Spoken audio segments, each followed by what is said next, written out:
Please have a seat. Good afternoon, everybody. Let me begin by thanking our Vice President, Joe Biden, for your dedication, Joe, to this issue, for bringing so many different voices to the table, because while reducing gun violence is a complicated challenge, protecting our children from harm shouldn't be a divisive one. Over the month since the tragedy in Newtown, we've heard from so many, and obviously none have affected us more than the families of those gorgeous children and their teachers and guardians who were lost. And so we're grateful to all of you for taking the time to be here and recognizing that we honor their memories, in part by doing everything we can to prevent this from happening again. But we also heard from some unexpected people. In particular, I started getting a lot of letters from kids. 4 of them are here today: Grant Fritz, Julia Stokes, Hina Ziha, and Tasia Good. They're pretty representative of some of the messages that I got. These are some pretty smart letters from some pretty smart young people. Hina, a 3rd grader. You can go ahead and wave now. That's you. Hina wrote, "I feel terrible for the parents who lost their children. I love my country, and I want everybody to be happy and safe." And then Grant, go ahead and wave, Grant. Grant said, "I think there should be some changes. We should learn from what happened at Sandy Hook. I feel really bad." And then Julia said, Julia, right, there you go. "I'm not scared for my safety, I'm scared for others. I have 4 brothers and sisters, and I know I would not be able to bear the thought of losing any of them." And these are our kids. This is what they're thinking about. And so what we should be thinking about is our responsibility to care for them and shield them from harm and give them the tools they need to grow up and do everything that they're capable of doing, not just to pursue their own dreams, but to help build this country. This is our first task as a society, keeping our children safe. This is how we will be judged. And their voices should compel us to change. And that's why last month I asked Joe to lead an effort, along with members of my cabinet, to come up with some concrete steps we can take right now to keep our children safe, to help prevent mass shootings, to reduce the broader epidemic of gun violence in this country. And we can't put this off any longer.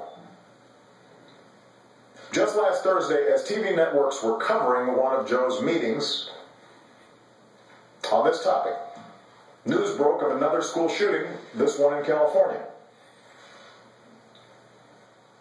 In the month since 20 precious children and 6 brave adults were violently taken from us at Sandy Hook Elementary, more than 900 of our fellow Americans have reportedly died at the end of a gun.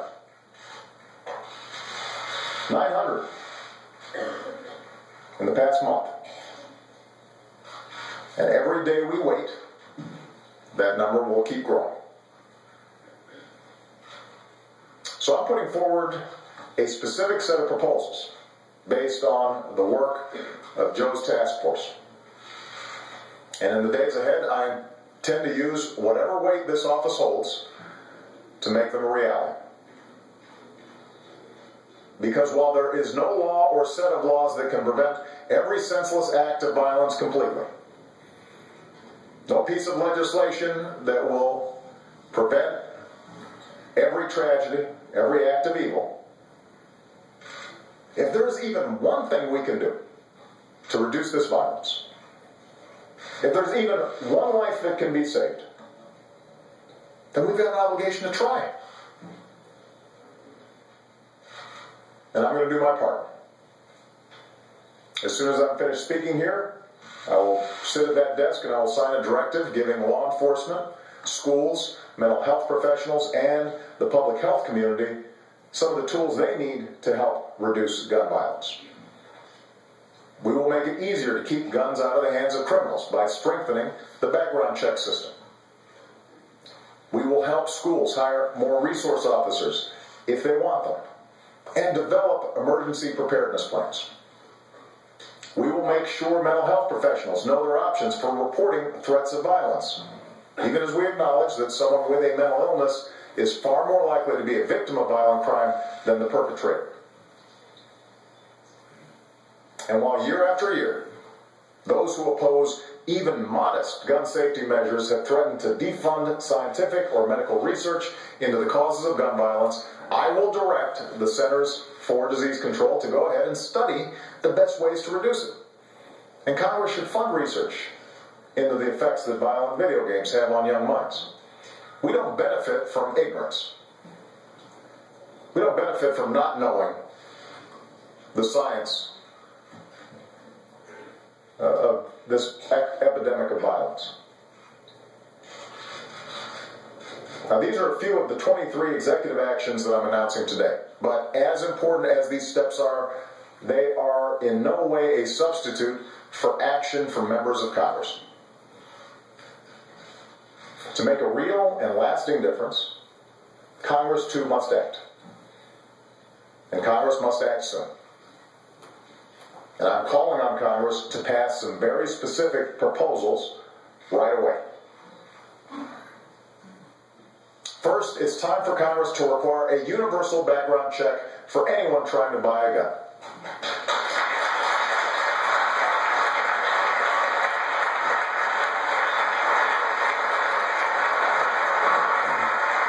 The law already requires licensed gun dealers to run background checks, and over the last 14 years, that's kept 1.5 million of the wrong people from getting their hands on a gun. But it's hard to enforce that law when as many as 40% of all gun purchases are conducted without a background check. That's not safe. That's not smart. It's not fair to responsible gun buyers or sellers. If you want to buy a gun, whether it's from a licensed dealer or a private seller, you should at least have to show you are not a felon or somebody legally prohibited from buying one. This is common sense. And an overwhelming majority of Americans agree with us on the need for universal background checks, including more than 70% of the National Rifle Association's members, according to one survey. So there's no reason we can't do this. Second, Congress should restore a ban on military-style assault weapons and a 10-round limit for magazines.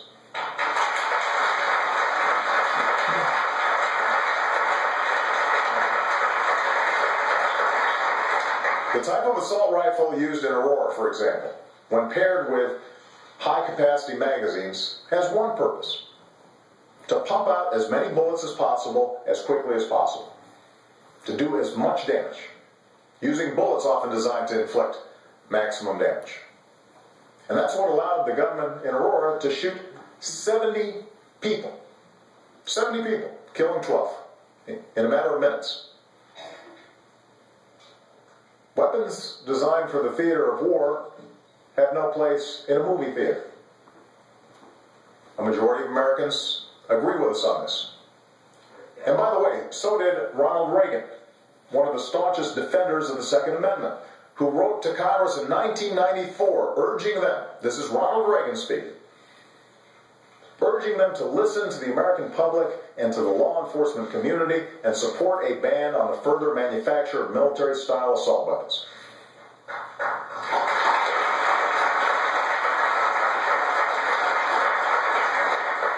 And finally, Congress needs to help rather than hinder law enforcement as it does its job. We should get tougher on people who buy guns with the express purpose of turning around and selling them to criminals. And we should severely punish any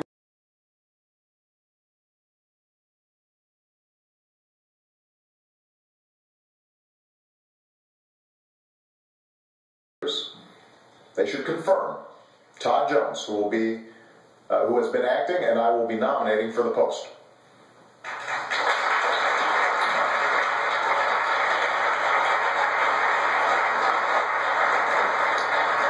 And at a time when budget cuts are forcing many communities to reduce their police force, we should put more cops back on the job and back on our streets. Now let me be absolutely clear. Like most Americans, I believe the Second Amendment guarantees an individual right to bear arms. I respect our strong tradition of gun ownership and the rights of hunters and sportsmen.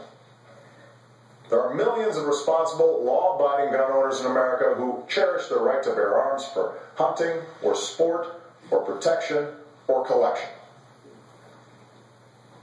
I also believe most gun owners agree that we can respect the Second Amendment while keeping an irresponsible, law-breaking few from inflicting harm on a massive scale. I believe most of them agree that if America worked harder to keep guns out of the hands of dangerous people, there would be fewer atrocities like the one that occurred in Newtown. That's what these reforms are designed to do. They're common sense measures. They have the support of the majority of the American people. And yet, that doesn't mean any of this is going to be easy to enact or implement. If it were, we'd already have universal background checks. The ban on assault weapons and high-capacity magazines never would have been allowed to expire. More of our fellow Americans might still be alive, celebrating birthdays and anniversaries and graduations. This will be difficult. There will be pundits and politicians and special interest lobbyists publicly warning of a tyrannical, all-out assault on liberty. Not because that's true, but because they want to gin up fear or higher ratings or revenue for themselves. And behind the scenes, they'll do everything they can to block any common sense reform and make sure nothing changes whatsoever. The only way we will be able to change is if their audience, their constituents, their membership says this time must be different. That this time we must do something to protect our communities and our kids. I will put everything I've got into this, and so will Joe. But I tell you, the only way we can change is if the American people demand it. And by the way, that doesn't just mean from